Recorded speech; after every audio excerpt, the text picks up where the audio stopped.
Oi, pessoal do oitavo ano. Hoje a gente vai estudar sobre Cuba, tá? A gente vai prosseguir com o nosso programa. A gente está no capítulo, estamos baseando pelo livro de vocês, que a gente tem que usar o livro, né? Estamos no capítulo 9, Transformações Socioeconômicas da América Latina. Então a gente vai ver alguns países, e dentre esses a gente vai começar com Cuba, tá?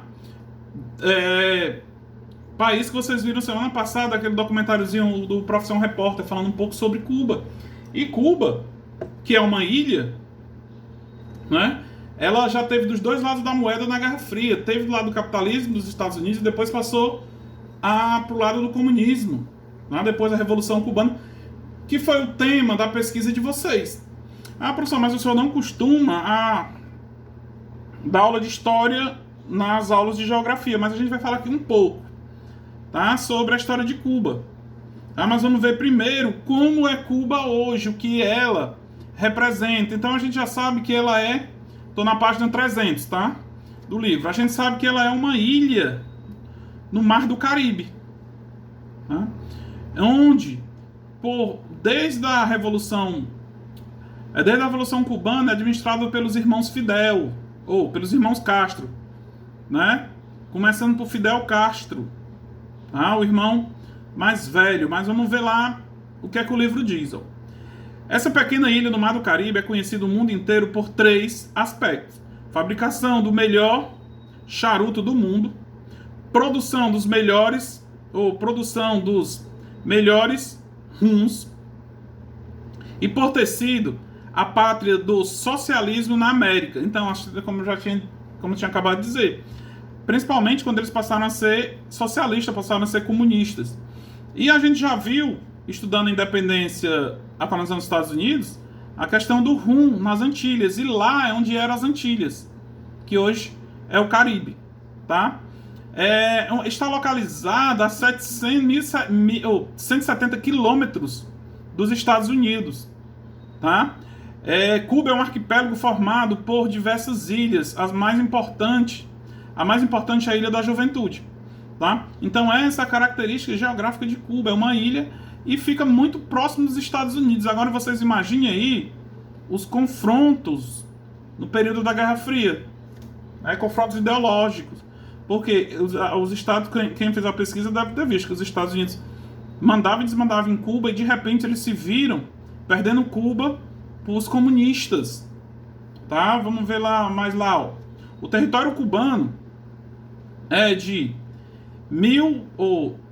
109.890 quilômetros quadrados. Nele predomina o relevo plano, que se alterna planaltos de altitudes modestas e planícies aluvionais de solo extremamente férteis utilizados para o plantio da cana-de-açúcar e do fumo. Tá? Então a economia também ainda é um pouco agrária desses países, mas a gente já viu em outros capítulos, tá? Que a questão das economias ainda agrárias, não industrializadas. Então já nota-se que Cuba não é um país muito industrializado, mas lá muitas coisas funcionam, como por exemplo o esporte funcionou muito já na década passada, a medicina, tanto é que vieram vários médicos de Cuba para cá, tá? Vamos ver lá, ó. Cuba fica próximo à linha do Equador também. Então tem uma característica de clima que é favorável ao plantio e da cana-de-açúcar e de outros gêneros tropicais, já que a linha do Equador passa próximo. Se a gente for lembrar de história, que vocês viram no passado, no 7º ano, quando os holandeses foram expulsos do Brasil, eles foram para onde? Fabricar açúcar onde? Na região das Antilhas, onde hoje Cuba faz parte. Na época, Cuba fazia parte. Então, o clima, né, é propício à plantação da cana-de-açúcar, igualmente aqui o nosso. Tá? Outro destaque de Cuba. Tá? Agora vamos ver aqui sociedade, vamos ver o IDH. O IDH de Cuba é de 0,769. Tá? A expectativa de vida é de 79 anos. A mortalidade infantil, 0,3. ou a mortalidade infantil 4,63. Professor, mas me diga uma coisa, por que é que dizem que é um país comunista e tem esses altos índices, pessoal? Porque lá ou faz o que o governo quer ou morre, tá? Então as pessoas têm que seguir regras. Para vocês terem uma ideia, até pouco tempo eles não conheciam o que era McDonald's. Como eu vou já explicar aqui para vocês, essa aula sobre Cuba vai ter mais história do que a própria geografia. Vocês vão ver que poucas coisas chegaram agora lá. Ninguém poderia ter um carro zero, porque o governo não deixava. Porque lá, como era o socialismo, lembre-se o que é o socialismo, uma sociedade igualitária. Ninguém tem mais, mas ninguém tem menos. E todas as empresas eram do governo. O que o governo mandasse, eles tinham que fazer. Tá? Então muita gente, não sei como vocês usaram a pesquisa da Revolução Cubana, mas tem várias pesquisas que criticam a própria Revolução Cubana, que matou várias pessoas. Tá? Aí vamos chegar na Revolução Cubana. Tá? Pessoal, eu vou explicar sem ler pelo livro de vocês, porque a história, isso é história e com certeza eu não vou botar a história na prova de geografia, vocês já sabem. Tá? Então, não vai ter Revolução Cubana na prova. Professor, então por que você vai explicar? Porque tem que... E vocês vão estudar ano que vem de novo vendo Guerra Fria. A Revolução Cubana, no 9º ano. Tá? Mas para a Revolução Cubana. Pessoal, os Estados Unidos, eles faziam o que queriam dentro de Cuba. Por quê? Porque eles apoiavam lá o governante, que se chamava Fulgêncio Batista. Então, tudo, eles iam lá, no governo de Fulgêncio Batista, que era apoiado pelos Estados Unidos, eles iam lá fazer o que queriam, como, por exemplo, montavam uma empresa lá, contratavam mão de obra farta e barata, que tinha muito, e todo o lucro ia para onde? Para os Estados Unidos. Não ficava nada para Cuba. Ah, professor, mas a geração de empregos não seria um ponto positivo? Não, porque eles pagavam salários baixíssimos. Cuba não tinha uma legislação que garantisse um bom salário aos seus empregados. E isso, tá, perdurou até 1959, quando houve a Revolução Cubana. Que foi a Revolução Cubana? Foi quando Fidel, com o apoio, o Fidel, Raul Castro e Che Guevara tomaram o poder, fizeram uma revolução que de início não deu certo. Mas depois eles fugiram para o interior e começaram a conscientizar as pessoas de que o que Fulgêncio Batista fazia estava errado. Então, com o apoio das massas da população, eles conseguiram tomar o poder, tá? E chegaram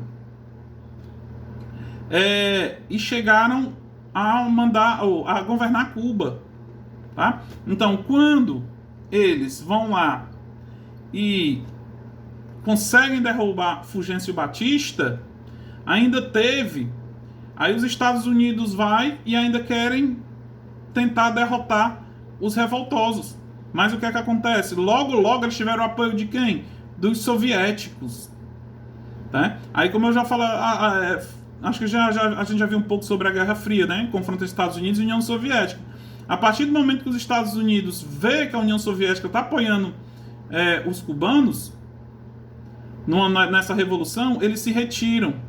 Porque é aquela coisa, olha, na Guerra Fria os Estados Unidos não se metiam com a União Soviética não se metia com os Estados Unidos. Vocês vão ver ano que vem, estudando em História, que teve pontos de quase ter a Terceira Guerra Mundial. E um desses locais foi a própria Cuba, na chamada crise dos mísseis, quando os soviéticos criaram uma base militar em Cuba, de frente para os Estados Unidos. Tá? Se não fosse a ONU, essa crise dos mísseis teria explodido a Terceira Guerra Mundial. Tá? Professor, por que a Terceira Guerra Mundial entre dois países? Porque, só lembrando, a Guerra Fria, ou os países estavam do lado dos Estados Unidos ou estavam do lado da União Soviética. Só tinha esses dois blocos.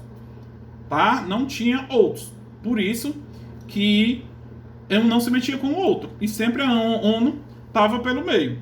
Tá? Aí, quando os revoltosos, Che Guevara, Fidel Castro e Raul Castro, recebem o apoio da União Soviética, o que é que acontece? Os Estados Unidos fazem um embargo econômico à ilha de Cuba.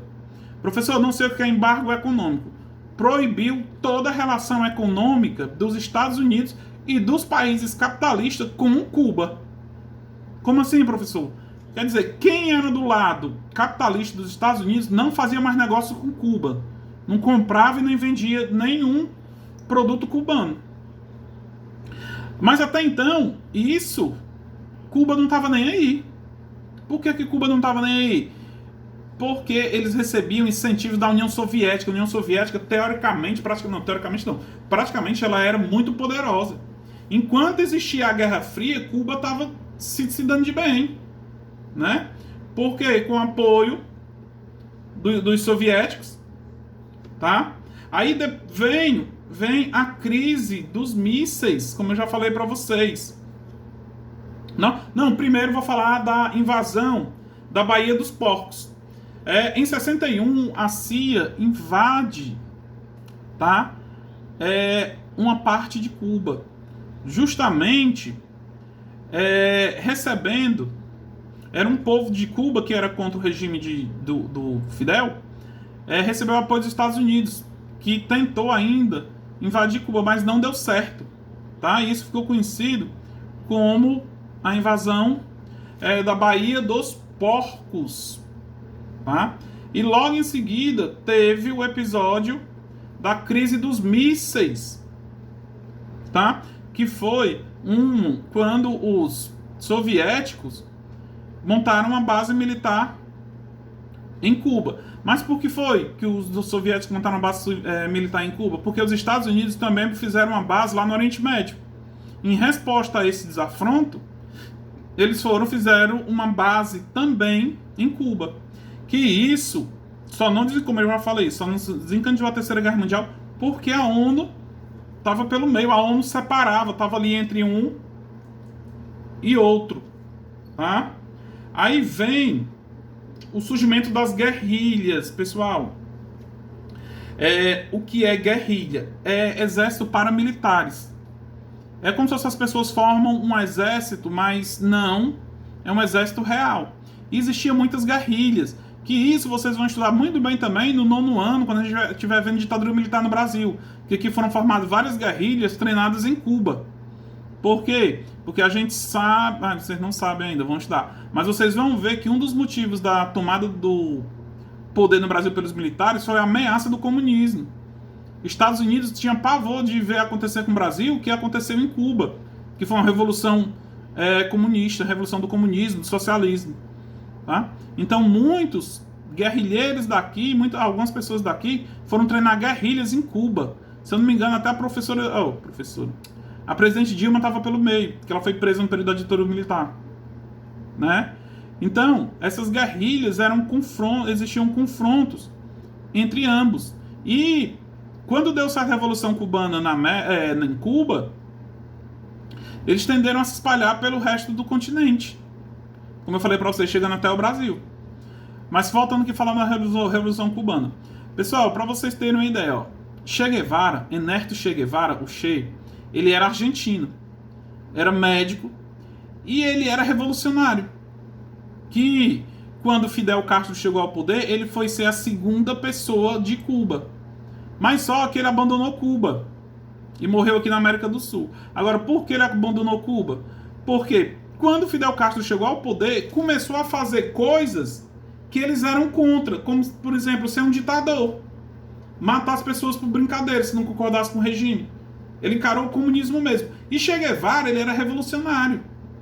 Ele já lutava mais por aquelas ideias bem socialistas, de ajuda ao povo. E o que acontece? Che Guevara abandonou Cuba, deixou Fidel e o Raul Castro sozinhos, tá? Depois disso, ele foi assassinado, tentando numa emboscada na Colômbia, tentando lutar por direitos iguais nos países da América do Sul.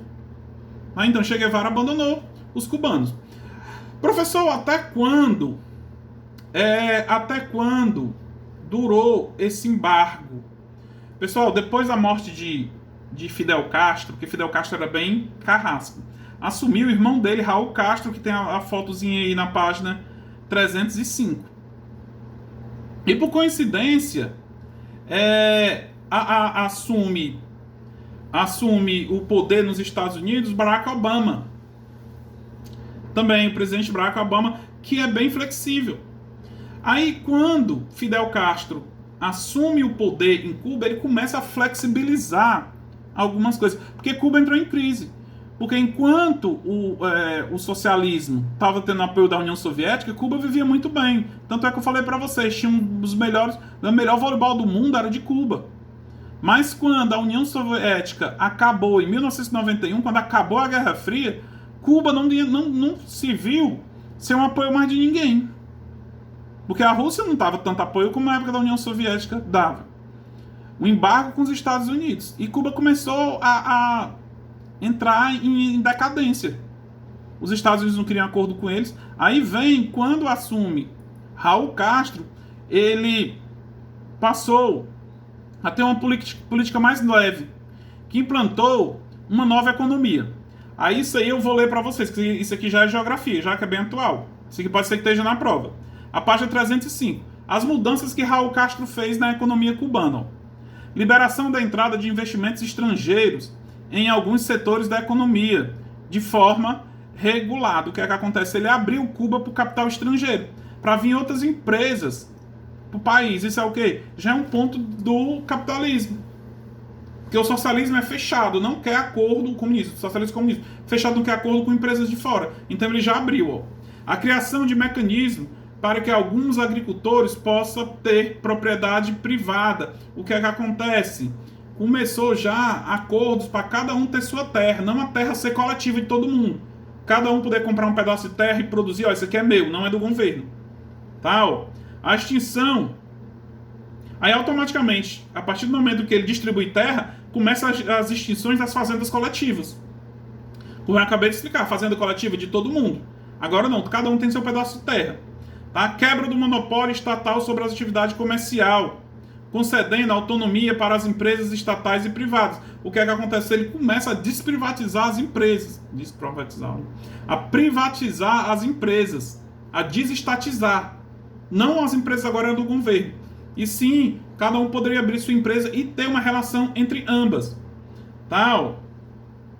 Fim dos subsídios agrícolas para diversos agricultores que não têm condições de competir no mercado. O que é que acontece? Ele deixou livre os agricultores para concorrer uns com os outros, não dando apoio apenas aos pessoal que estava do lado do governo, e sim abriu para ter a livre concorrência. Tá? Aí é onde entra, em 2014, começou os acordos entre os Estados Unidos, ou os acordos com os Estados Unidos. Barack Obama começou a quebrar esse embargo econômico que os Estados Unidos fez contra Cuba lá no início da Revolução Cubana, na década de 60. O que foi que ele fez? Ó? Em 2014, o presidente Barack Obama deu início ao fim do embargo econômico, comercial e financeiro contra Cuba, coisa que eu acabei de explicar. Dentre as medidas de normalização das relações entre os países estão a reabertura da embaixada em ambos os países, nas capitais, restabelecendo relações comerciais e, posteriormente, a troca de prisioneiros. O que é que acontece? Estou encerrando já, tá? Pessoal, Barack Obama ele começou essa abertura econômica entre Cuba e Estados Unidos. Até mesmo na troca de prisioneiros, porque a gente sabe que Guantánamo, né, é uma prisão onde ainda tinha prisioneiros do período da Guerra Fria. E começou essa troca de mercadorias e também a movimentação de prisioneiros, voltando os cubanos para Cuba.